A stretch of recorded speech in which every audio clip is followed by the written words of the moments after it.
నిన్నే ప్రేమిస్తా ఒక సీఈఓ ప్రేమ కథ. హాయ్ అండి, మీ అందరి సపోర్ట్ వల్ల మన చంద్రవర్షిని ఆడియో స్టోరీస్ మానిటైజేషన్ దిశలో ఉంది. సబ్స్క్రైబర్స్, వాచ్ టైము ఇంకా పెరగాలి. దానికి మీరు మరింత సపోర్ట్ అందిస్తారని ఆశిస్తున్నాను. Thank you one and all. ఇప్పుడు మనం కథలోకి వెళ్దాం. సీతాలు ఎవరో వచ్చారని చెప్పగానే స్వప్నిక అతనెవరో ఊహించింది. ఇంతకుముందు భయపడ్డ సీతాలు ఈరోజు ధైర్యంగా వెళ్ళింది. తర్వాత ఏమైందో ఇప్పుడు చూద్దాం. ఒక అరగంట తర్వాత విజయ్ స్వప్నికలిద్దరూ హాల్లోకి వచ్చారు. సీతాలు బ్రేక్ఫాస్ట్ రెడీ అయిందా అని అడిగింది స్వప్నిక. అయింది తల్లి. అల్లుడు బాబు వచ్చేయండి, మీకు ఇడ్లీ కారం మంచి నెయ్యి అంటే ఇష్టమని అమ్మాయి చెప్పింది అని సంతోషంగా పిలిచింది సీతాలు. స్వప్ని బయటెవరో వచ్చారని చెప్పిందిగా, వెళ్ళి ఒకసారి పలకరించరా, అంతవరకు నేను నీకోసం వెయిట్ చేస్తాను అని అన్నాడు విజయ్. తనకు తెలుసు వచ్చింది ఆ రోగ్ భరత్గాడని. వాడి నుండి తప్పించుకోవాలంటే విజయ్తో చాలా ఫ్రీగా మూవ్ అవ్వాలి. అప్పుడే వాడి బాధ దూరం అవుతుందని ఆలోచించింది. మొన్నటి న్యూస్తో పాటు నిన్నటి న్యూస్ కూడా వాడి కంట పడి ఉంటుంది. మర్చిపోయాను విజయ్, ఇంతకీ ఎవరొచ్చారు సీతాలు అని అడిగింది స్వప్నిక. ఆఫీస్ రూమ్లో కూర్చోబెట్టాను తల్లి, వెళ్ళి మాట్లాడి రండి అని అంది సీతాలు. ఎన్నడూ లేనిది ధైర్యంగా వెళ్తున్న స్వప్నిక వంక సంతోషంగా చూసింది సీతాలు. ఆఫీస్ రూమ్లో అడుగు పెట్టింది స్వప్నిక. గోల్డ్ కలర్ గోరంచున్న మెరూన్ సిల్క్ చీరలో మెళ్ళో పసుపు తాడు, నల్ల పుసల గొలుసు, నుదుట చిన్న నల్లని బొట్టు, ఆ బొట్టు కింద కుంకుమ, పాపిటలో సింధూరం. రోజు కంటే ఆమె అందం ఈరోజు ఇంకా పెరిగిందని చెప్పాలి. కొత్త పెళ్లి కూతురులా కలకలలాడుతూ కనపడుతున్న ఆమెను చూసిన భరత్ కోపంతో ఊగిపోయాడు. ఏం లేదు లేదు అని చెప్తూనే నా వెనుక ఎంత పెద్ద గొయ్యిని తవ్వావే, ఎంత ధైర్యం నీకు? 2 సంవత్సరాల పరిచయం అంట కదా, నీ సంగతి ఇలా కాదు, నిన్ను ఎక్కడ కొట్టాలో అక్కడ కొడతానే, అప్పుడు తెలుస్తుంది అని అన్నాడు భరత్. అతను మాట్లాడిందంతా కామ్గా విని ఒకసారి భరత్ వైపు చూసింది స్వప్నిక. ఆమె అంత ఈజీగా భయమనేది లేకుండా తనని చూడటంతో ఒక్కసారి ఆశ్చర్యపోయాడు భరత్. చూడు భరత్, నిన్ను పెళ్లి చేసుకోవడం నాకు ఇష్టం లేదని నీకు చాలాసార్లు చెప్పాను. అయినా నువ్వు ఇలా వినిపించుకోకుండా నా వెంట పడుతూనే ఉన్నావు. నాకు ఇష్టమైన వాడిని నేను పెళ్లి చేసుకున్నాను అంతే అని ఖచ్చితంగా చెప్పింది స్వప్నిక. ఎంత ధైర్యం నీకు? మొన్నటి వరకు పిల్లిలా ఉన్న నువ్వు నన్ను ఎదిరిస్తున్నావు అంటే ఎవరిని చూసుకొని ఇంత ధైర్యం? నిన్ను పెళ్లి చేసుకున్న ఎదవా ఎవడన్నా కానీ వాడు వీజేనా డీజేనా నాకు అనవసరం. ఇప్పుడే నీ సంగతి తెలిసి నా పవర్ ఏంటో వాడికి చూపిస్తానుండు అని ర్యాష్గా స్వప్నిక భుజంపై చేయి వేయబోయాడు భరత్. ఎప్పుడొచ్చాడో తెలియదు కానీ స్వప్నిక భుజంపై పడబోయిన అతని చేతిని మధ్యలోనే గట్టిగా పట్టుకున్నాడు విజయ్. చూడు, ఆమె ఇష్టం లేదని చెప్పిన తర్వాత కూడా వెంటబడి బలవంత పెట్టడం మంచిది కాదు. ఇక నువ్వు వెళ్ళొచ్చు అని సీరియస్గా చెప్పాడు విజయ్. ఏయ్, ఎవడే నువ్వు? నా దారికి అడ్డు రాకు. నేనెంత కంత్రిగానో ఈ సిటీ మొత్తానికి తెలుసు. ఇండియా వచ్చి 3 రోజులు కాగానే పెద్ద పోటుగాడి అనుకోకు. నీతో నాకు అనవసరం, తాళే కదా కట్టావు, రావే అని పిలవగానే భరత్ మాట పూర్తి కాకముందే అతని చెంప చెల్లుమనిపించాడు విజయ్. ఏయ్, హోల్డ్ యువర్ టంగ్. నువ్వు లోకల్ అయితే నేను యూనివర్స్. నీకే ఇంత బిల్డప్ ఉంటే నాకెంత ఉండాలరా? రావే పోవే అని పిలవడానికి ఇక్కడ నీ బానిసలెవరూ లేరు. She is my wife Swapnika Viraj. ఇంకోసారి ఇటువైపు వచ్చినా, నా భార్యను ఇబ్బంది పెట్టినా నువ్వుండవు. బీ కేర్ఫుల్ అని సీరియస్గా చెప్పాడు విజయ్. ఇంకా ఏదో పొగరుగా మాట్లాడబోయాడు భరత్. వెంటనే విజయ్ ఎవరికో ఫోన్ చేశాడు. ఒక్క 2 నిమిషాల్లో టకటకమని బూట్ల శబ్దం రావడం, ఇంట్లోకి 4 బౌన్సర్లు వచ్చి భరత్ని అక్కడి నుండి తీసుకుపోవడం జరిగిపోయింది. రెప్పపాట్లో జరిగిన ఇన్సిడెంట్ నుంచి తేరుకోవడానికి స్వప్నికకు 2 నిమిషాల టైం పట్టింది. అలాగే భరత్ని తీసుకుని వెళ్ళిన వైపు అయోమయంగా చూస్తున్న స్వప్నిక దగ్గరికి వచ్చి మెల్లిగా ఆమె బుగ్గపై చిన్నగా కిస్ చేశాడు విజయ్. ఒక్కసారి ఉలిక్కిపడిన స్వప్నిక ఏదో అనబోయింది. అక్కడ సీతాలు కనపడగానే నోరు మూసుకుంది స్వప్నిక. దానికి రీజన్ సీతాలు అని ఈజీగానే ఊహించిన విజయ్ అడ్వాన్స్ అయ్యాడు. ఆమె నడుము చుట్టూ 2 చేతులు వేసి దగ్గరికి లాక్కున్నాడు. ఏయ్, ఏంటిది? ఏం చేస్తున్నావు? సిగ్గులేదు? సీతాలు ఉంది అక్కడ అని అంది స్వప్నిక. తెలుసు బేబీ, అందుకే కదా మనం అడ్వాన్స్ అయ్యింది అని కొంటెగా నవ్వుతూ అన్నాడు విజయ్. కోపంగా చూస్తున్న స్వప్నికను చూసి ఒక్కసారి ఐ వింక్ చేశాడు విజయ్. ఏం చేయమంటావు చెప్పు. మరీ ఇంత అందమైన భార్యను పక్కన పెట్టుకొని చేతగాని వాళ్ళ ఎలా ఉండాలి? అన్ని హక్కులు ఇచ్చినట్టే ఇచ్చి మళ్ళీ ఇలా బిహేవ్ చేయడం అస్సలు బాగోలేదు తెలుసా అని అన్నాడు విజయ్. ఇంతలో సీతాలు పిలవడంతో ఇద్దరు డైనింగ్ టేబుల్ దగ్గరికి వచ్చారు. విజయ్, స్వప్నిక బ్రేక్ఫాస్ట్ చేశారు. సీతాలను చాలా మెచ్చుకున్న విజయ్ ఒక 10,000 తీసి ఆమె చేతిలో పెట్టడానికి చూశాడు. దానికి సీతాలు కంగారు పడుతూ, వద్దు బాబు వద్దు, మీరు నా బంగారు తల్లిని పెళ్లి చేసుకున్నారు, అదే 10,000 నాకు. నేను నిశ్చింతగా ఉంటాను. ఈ అమ్మాయి ఒంటరిగా ఎలా ఉంటుందోనని చాలా భయపడేదాన్ని. నీలాంటి మంచి మనిషి ఆమెకి భర్తగా రావడం నిజంగా అమ్మాయి అదృష్టం అని తన కళ్ళల్లో నీళ్లు తెచ్చుకుంది సీతాలు. దానికి విజయ్ చిన్నగా నవ్వాడు. సీతాలు, నేను మంచివానని ఎలా ఊహించావో నాకు అర్థం కావటం లేదు. నేను చాలా చెడ్డవానని 3 రోజులుగా కొంతమంది అనుకుంటున్నారు. వాళ్ళను మంచివాళ్ళని ఎలా ఒప్పించాలో నాకు తెలియటం లేదు అని కొంతమంది అన్న పదాన్ని ఒత్తి పలుకుతూ స్వప్నిక వైపు ఓరగా చూశాడు విజయ్. చచా, అవ్వేం మాటలు బాబు, అన్నం ఉడికిందని ఒక్క మెతుకుతో తెలుసుకోవచ్చు. మిమ్మల్ని చూస్తే తెలియటం లేదు. వచ్చే సంవత్సరానికి 12 బిడ్డ పుట్టాలి అని సంతోషంగా అంది సీతాలు. సీతాలు, మా పెళ్ళి అనుకోకుండా జరిగింది, దానికి నువ్వు రావడం వీలు కాలేదు అని సీతాలు వద్దన్నా వినిపించుకోకుండా ఆ 10,000 రూపీస్ ఆమె చేతిలో పెట్టాడు విజయ్. కారులో వస్తున్న స్వప్నికకు వింతగా అనిపించింది. భరత్ గురించి ఒక్క మాట అడగటం లేదని అనుకుంది. విజయ్, నీకు భరత్ గురించి తెలుసుకోవాలని లేదా అని అడిగింది. తెలుస్తూనే ఉంది కదా, అతను నిన్ను ఇష్టపడ్డాడు, నీకు అతను నచ్చలేదు, దాంట్లో అడగటానికి ఏముంది, సింపుల్ అని అన్నాడు అతను. అతను దాన్ని అంత సింపుల్గా తీసుకుంటాడని తను అనుకోలేదు. ఇది మరీ బాగుంది, పట్టించుకోకపోతే పట్టించుకోలేదని, అడిగితే అడిగాడని 2 రకాలుగా అనుకుంటాం అని తనలో తాను అనుకుంది స్వప్నిక. ఆమెను ఊరగా గమనించి నవ్వుకున్నాడు విజయ్. అతనెవరు అని నేను అడగాలని నువ్వు అనుకుంటున్నావా అని అన్నాడు విజయ్. ఏంటి, నేనా అనుకోవడమా? మన ఇద్దరి మధ్య ఈ పెళ్ళనేది ఒక డీల్. నాకు కావాల్సింది వాడి నుంచి తప్పించుకోవడం అని అంది స్వప్నిక. మరి 6 నెలల తర్వాత మళ్ళీ వస్తే ఏం చేస్తావు అని ఆమె వైపు చూసి అన్నాడు విజయ్. ఒక్కసారి తలెత్తి చూసింది స్వప్నిక. ఇద్దరి కళ్ళు కలుసుకున్నాయి. వెంటనే అతను తన దృష్టిని రోడ్డు మీదకి మరల్చాడు. అవును, 6 నెలలు.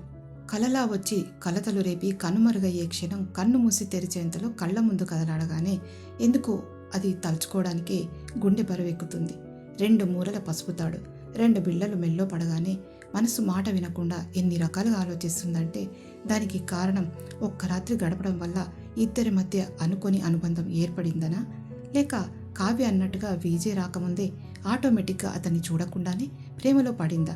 మరి కలలో వెంటాడే అతను, అబ్బా, ఈ పిచ్చి పిచ్చి ఆలోచనల వల్ల తలనొప్పితో చచ్చిపోతున్నాను అని మనసులో అనుకుంది స్వప్నిక. అయినా 6 నెలలు ఇప్పుడా అప్పుడా, ఓ చాలా రోజులుంది అని మెల్లగా అంది. చాలా రోజుల, కళ్ళు మూసి తెరిచేలోగా అయిపోతాయి చూడు అన్నాడు విజయ్. అవును విజయ్, మీ ఇంట్లో ఎవరెవరు ఉంటారు, వాళ్ళు మనల్ని ఎలా రిసీవ్ చేసుకుంటారు అని అడిగింది స్వప్నిక. వాళ్ళతో మనకు అవసరం లేదు, ఇంటికి వెళ్ళామా కలిసామా అంతే అని సింపుల్గా అన్నాడు విజయ్. అదంతా విన్న తర్వాత స్వప్నికకు ఏం మాట్లాడాలో అర్థం కాలేదు. తల చిట్లించి నుదురు నొక్కుంది స్వప్నిక. ఏమైంది, తలనొప్పిగా ఉందా అని కంగారుగా అడిగాడు విజయ్. అవునన్నట్టు తల ఊపింది స్వప్నిక. ఇంటికెళ్ళాక స్ట్రాంగ్ కాఫీ కల్పిస్తాను, తాగితే తలనొప్పి ఇంతే పారిపోతుంది అని అన్నాడు విజయ్. స్వప్నిక ఆశ్చర్యంగా చూసింది. ఏంటి, మీరు కాఫీ కూడా కలుపుతారా అని అడిగింది. ఏం కలపకూడదా? కాఫీ కలపడం అంటే నాకు చాలా ఇష్టమైన పని. ఎంత పని ఉన్నా, ఎంతమంది పని వాళ్ళు ఉన్నా నాకు నేనే కాఫీ కలుపుకొని తాగడం అంటే నాకు చాలా ఇష్టం. ఇక నాకు చాలా ఇష్టమైన వ్యక్తులకు నా చేతి కాఫీ తాగించడం అంటే ఇంకా ఇష్టం అని అన్నాడు విజయ్. ఏంటి, అస్పష్టంగా అడింది స్వప్నిక. అతను టక్కున సర్దుకున్నాడు. అదిగో ఇల్లు రానే వచ్చింది అన్నాడు విజయ్. సిటీలోకే పెద్దదైన మైసూర్ ప్యాలెస్ లాంటి రాజభవనం ముందు వాళ్ళ కారు వచ్చి ఆగగానే వెంటనే గేట్లు తెరుచుకోగా ఆ కారు లోపలికి వెళ్ళింది. చుట్టూ పెద్ద లాన్ ఉంది, కానీ అది అనుకున్నంత అందంగా లేదు.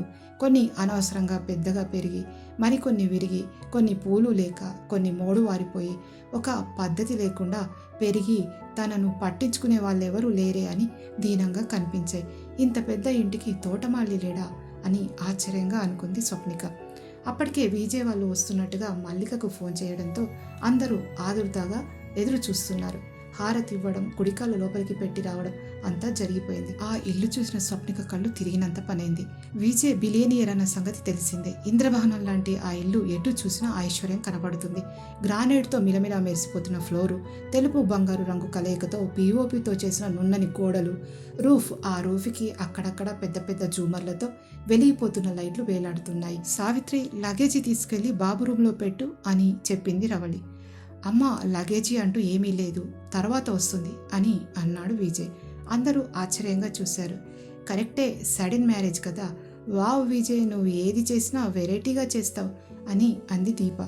అదే పిన్ని, అనుకోకుండా అలా జరిగింది అని అన్నాడు విజయ్. అక్కడ తెల్లని బట్టల్లో బొట్టు పెట్టుకున్న ఒక ఆజానుబాహుల్లా ఉన్న ఆయన సోఫాలో కూర్చొని కనిపించాడు. వాళ్ళిద్దరిని బెరుకు బెరుకుగా చూస్తూ నిలబడింది స్వప్నిక. ఒక్కొక్కరిని చూస్తూ ఉంటే పద్మవ్యూహంలో చిక్కుకున్నట్టుంది. కొంపదీసి తను విజయ్ని పెళ్లి చేసుకుని తప్పు చేసిందా? పెళ్లి చేసుకోకపోతే తనని బెదిరించే వాళ్ళ నుండి తప్పించుకోవడానికి వీలు లేని పరిస్థితి. టైం లేదు. అతని నుండే పెళ్లి చేసుకుందాం అన్నమాట రావడంతో ఏమీ ఆలోచించకుండా ఒప్పేసుకుంది. అది ఎక్కడికి దారితీస్తుందో తెలియదు. తానెవరన్నది ఎవరికీ తెలియకుండా జాగ్రత్తగా బ్రతుకుతుంది. ఇప్పుడు ఇంత పెద్ద కుటుంబంలో అడుగుపెట్టింది. తనని వాళ్ళు ఎలా ట్రీట్ చేస్తారో, తను వాళ్ళని ఎలా ఎదుర్కోవాలో తెలియడం లేదు. వాళ్ళందరూ షాపింగ్ మాల్లో అమ్మకానికి పెట్టిన ఒక బొమ్మలా తనని చూడటం అస్సలు స్వప్నికకు నచ్చలేదు. ఆమె పరిస్థితి అర్థం చేసుకున్న మల్లిక ముందుకు వచ్చింది. స్వప్నిక, మా వాళ్ళందరినీ నీకు పరిచయం చేస్తానాగు అని మల్లిక మేడం స్వప్నిక భుజంపై చేయి వేసి ముందుకు నడిచింది. నాన్న, ఈ అమ్మాయి స్వప్నిక ఇక్కడ మన బ్రాంచ్ ఆఫీస్లో సీఈఓగా పనిచేస్తుంది అని చెప్పింది మల్లిక మేడం.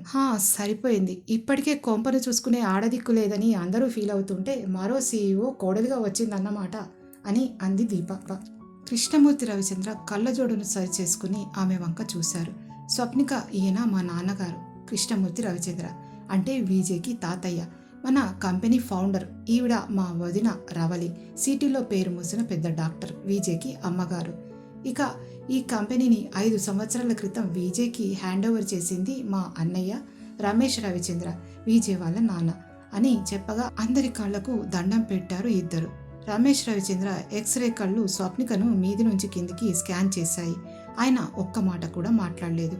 ఏంటండి, వాడు తొందరపడి చేసిన పనికి 4 దులపాల్సింది పోయి అలాంటివన్నీ ఏమీ అనకుండా అలా చూస్తూ నిలబడ్డారే? ఆ లాస్య ఫోన్ చేసి ఎంత బాధపడిందని, ఆమెని ఓదార్చడానికి ఎంత ఇబ్బంది పడాల్సి వచ్చిందో తెలుసా అని కోపంగా అంది రవలి. వాళ్ళ మాటలు పట్టించుకోకుండా మరొకరిని పరిచయం చేసింది మల్లిక. మా తమ్ముడు ఉమేష్, మరదలు దీప, విజయ్కి బాబాయ్ పిన్ని. వాళ్ళ కళ్ళకు కూడా దండం పెట్టారు ఇద్దరు. ఏంటి విజయ్, ఇలా ఎంతమందిని నీ చుట్టూ తిప్పుకుంటావు చెప్పు?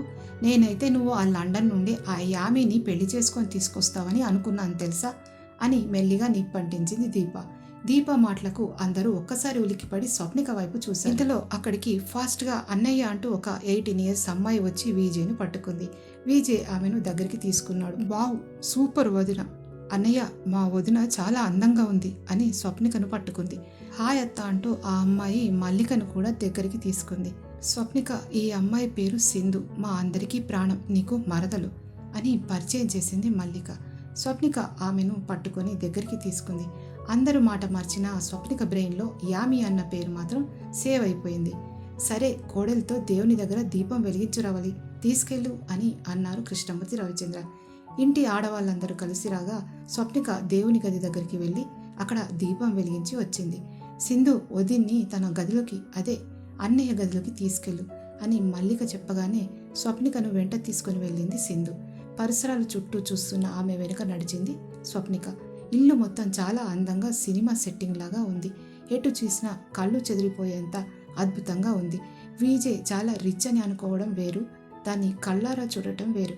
మళ్ళీ ఆ ఇంటికి కోడలిగా రావటం అంటే ఇంకా వింతగా ఉంది అని మనసులో రకరకాలుగా ఆలోచనలు తిరుగుతూ ఉంటే విజయ్ గదిలో అడుగు పెట్టింది స్వప్నిక. వదిన, ఇది మా అన్నయ్య గది అని చెప్పి వెళ్ళబోయింది. మళ్ళీ వెంటనే స్వప్నిక వైపు తిరిగింది సింధు. వదిన, చెప్పడం మర్చిపోయా, ఇక్కడ ఉన్న ఏ ఒక్క థింగ్ కూడా డిస్టర్బ్ కావద్దు, మా అన్నయ్య చాలా స్ట్రిక్ట్, కొంచెం జాగ్రత్త అని చెప్పి వెళ్ళిపోయింది సింధు. స్వప్నిక కిటికీ నుంచి బయటకు చూసింది. కింద ఉన్న ఆ తోట కనపడగానే చాలా ఇబ్బందిగా ఫీల్ అయింది. ఈ ఇల్లు చూస్తేనే అదోలా ఉంది, కొంచెం పద్ధతిగా ఉంటే బాగుంటుంది. స్వప్నిక మొదటి నుంచి అంతే, ఇల్లు చిందరవందరగా ఉంటే అస్సలు నచ్చదు. ఇంతలో ఎవరో వచ్చినట్టు అనిపించి వెనక్కి తిరిగి చూసింది స్వప్నిక. ఆమె వెనుక ఎప్పుడు వచ్చి నిలబడ్డాడో తెలియదు. ఒక్కసారి ఉలిక్కి పడగానే బ్యాలెన్స్ తప్పి కింద పడబోయింది. కానీ విజయ్ ఆమెను పట్టుకున్నాడు. ఇద్దరి కళ్ళు కలుసుకున్నాయి. అతని నుంచి తనకిష్టమైన స్ప్రే వాసన వస్తూ ఉంటే స్వప్నికకు ఏదో లోకాలో తేలినట్టుంది. ముఖానికి అడ్డంగా పడిన వెంట్రుకలను మెల్లిగా తప్పించాడు విజయ్.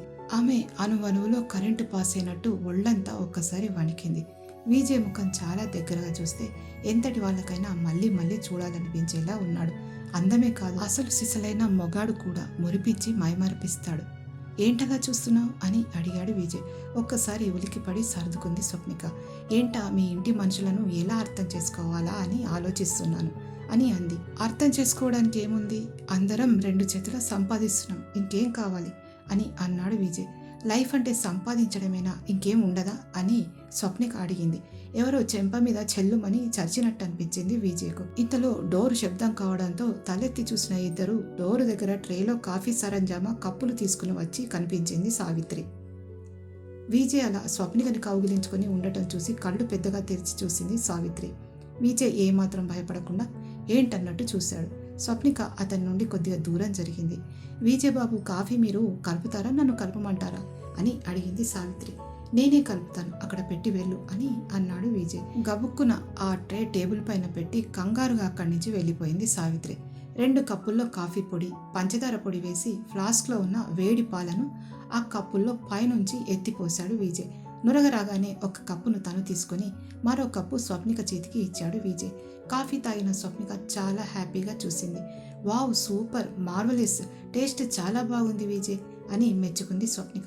థ్యాంక్ యూ చెప్పిన విజయ్, స్వప్నిక నువ్వు ఆఫీస్కి వెళ్తావా, నేను ఒక 2 గంటల్లో బయలుదేరి వస్తాను అని అన్నాడు విజయ్. వెళ్తాను అని చెప్పింది స్వప్నిక. మళ్ళీ ఒక విషయం అంటూ ఆగింది స్వప్నిక. ఏంటన్నట్టు చూశాడు విజయ్. ఆమె అడగాల వద్దా అని ఆలోచించి అయినా పర్వాలేదని అడిగింది. మరి మన మధ్య ఈ డీలింగ్ని పక్కన పెడితే నిన్నటి నుంచి నేను నీ భార్యనే కదా అని అడిగింది స్వప్నిక. ఎస్, ఈ డీలింగ్ని నువ్వు పక్కన పెట్టేస్తే వెంటనే ఆఫీస్ని నేను పక్కన పెట్టేస్తా అని ఆమె దగ్గరగా వస్తూ అన్నాడు విజయ్. అబ్బా, ఆశ బానే ఉంది, అది కూడా పక్కన పెట్టేయండి. ఈ ఇంటిపై, ఈ ఇంటి మనుషులపై నాకు సర్వ హక్కులున్నాయా అని మెల్లిగా అడిగింది స్వప్నిక. అవును, ఇప్పుడు ఆ అనుమానం ఎందుకు వచ్చింది అని ఆశ్చర్యంగా అడిగాడు విజయ్. ఏం లేదు, సమయం వచ్చినప్పుడు నేనే చెబుతాను అని అంది స్వప్నిక. సరే, ఇక్కడ ఎదుర్కొన్నాం, ఓకే, మరి ఆఫీస్లో కూడా కొన్ని పరిస్థితులు ఉంటాయి, వాటిని కూడా ఎదుర్కోవాలి అని గుర్తు చేశాడు విజయ్. ఆఫీస్ విషయం నాకు వదిలేయండి అని చాలా ప్రొఫెషనల్గా చెప్పింది స్వప్నిక. ఇంతలో తెరిచి ఉన్న డోర్ని ఎవరో కొట్టారు. తలెత్తి చూసిన వాళ్ళిద్దరికీ ఎదురుగా సీరియస్గా వాళ్ళనే చూస్తూ కనపడిన వాళ్ళను చూసి ఇద్దరు ఆశ్చర్యంతో ఒకరి ముఖలో ఒకరు చూసుకున్నారు. ఇంతకీ వీళ్ళ ఎదురుగా ఎవరు నిలబడ్డారు, ఆఫీస్లో ఎలాంటి పరిస్థితులు ఎదుర్కోవాల్సి ఉంటుంది, ఇవన్నీ తర్వాతి ఎపిసోడ్లో విని తెలుసుకోండి. ఈ స్టోరీ మీకు నచ్చినట్టయితే మీ లైక్స్, కామెంట్స్తో నన్ను ఎంకరేజ్ చేయండి. అలాగే మొదటిసారిగా నా ఛానల్ని చూసిన వాళ్ళు ఎవరైనా ఉంటే వెంటనే సబ్స్క్రైబ్ చేసుకోండి. Thank you. ఒక్కొక్క రోజు నేను వీడియో అప్డేట్ ఇవ్వడం కొద్దిగా లేట్ అవుతుంది, అయినా దయచేసి నాకు సహకరించండి. ఇప్పుడే తప్పటడుగులు వేస్తున్న మన ఛానల్ పరిగెత్తాలంటే కొద్దిగా టైం పడుతుంది, అర్థం చేసుకోండి ప్లీజ్.